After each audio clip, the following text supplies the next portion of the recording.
പൊട്ടിയത് ബോംബല്ല, പക്ഷേ കൊണ്ടു നടന്നവന്റെ കൈ പോയി. ഈ അടുത്ത് കേട്ട ഒരു ന്യൂസാണിത്. കൊണ്ടു നടന്നത് ബോംബാണോ പടക്കമാണോന്നോ ഇന്നും തെളിയിക്കപ്പെട്ടിട്ടില്ല. പക്ഷേ അതൊന്നല്ല ഇവിടുത്തെ വിഷയം. നിങ്ങൾ കൊണ്ടു നടക്കുന്ന മൊബൈൽ ഫോൺ ഉണ്ടല്ലോ, അതൊരു ബോംബാണെന്ന് പറഞ്ഞാൽ എത്ര പേര് വിശ്വസിക്കും? പൊട്ടിത്തെറിച്ചാൽ മാരക പ്രഹരശേഷിയുള്ള ഒരു ബോംബ്.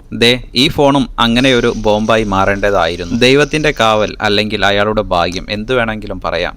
ഫോൺ ഓഫായി, അതുകൊണ്ട് അദ്ദേഹം ബാറ്ററി മാറ്റാനായിട്ട് വന്നു. ബാറ്ററി ഈ ഒരു കണ്ടീഷനായിട്ടും അദ്ദേഹം യൂസ് ചെയ്ത് കൊണ്ട് നടന്നു. ഫോണിന്റെ പുതിയ ബാറ്ററിയുടെ കോലം കണ്ടാൽ നിങ്ങൾക്ക് മനസ്സിലാവും ഈ ബാറ്ററി, പഴയ ബാറ്ററി എത്രത്തോളം വീർത്തിട്ടുണ്ട്, ബൾജായിട്ടുണ്ട് എന്ന്. ഞാൻ കസ്റ്റമറോട് ചോദിച്ചു, എന്തുകൊണ്ട് ഈ ഒരു കണ്ടീഷനായിട്ടും നിങ്ങൾ ബാറ്ററി മാറ്റിയിട്ടില്ല എന്ന്. അദ്ദേഹം പറയാണ്, ബാറ്ററി മാറ്റണം എന്ന് വിചാരിച്ചിരുന്നു, നാളെയാവട്ടെ എന്ന് പറഞ്ഞ് നീട്ടിക്കൊണ്ടതാണ്, വേറെ ഒന്നുമല്ല. ഈ വീഡിയോ കാണുന്ന പലരുടെയും മൊബൈൽ ഫോൺ ചിലപ്പോൾ ഈ അവസ്ഥ തരണം ചെയ്തു പോയിട്ടുണ്ടാവും, അല്ലെങ്കിൽ ഈ അവസ്ഥയിലൂടെ കടന്നു പോവുകയായിരിക്കും. ദയവ് ചെയ്ത് നിങ്ങൾ കാത്തിരിക്കല്ലേ, എത്രയും പെട്ടെന്ന് പോയി ബാറ്ററി മാറ്റുക, നല്ല ക്വാളിറ്റി ബാറ്ററി മാറ്റുക. നിങ്ങളുടെ ജീവന്റെ വിലയില്ല ഒരു ബാറ്ററിക്ക്, അത് ഓർമ്മിക്കുക. മാത്രമല്ല നല്ല ക്വാളിറ്റി, നല്ല ബ്രാൻഡ് നോക്കി ഇടുകയും ചെയ്യാം. ലോക്കൽ പരമാവധി നിങ്ങൾ ഒഴിവാക്കുക. ഈ വീഡിയോ മറ്റുള്ളവർ കൂടി ഒന്ന് ഷെയർ ചെയ്യുക, ആർക്കെങ്കിലൊക്കെ ഒന്ന് ഉപകാരപ്പെടട്ടെ എന്നേ.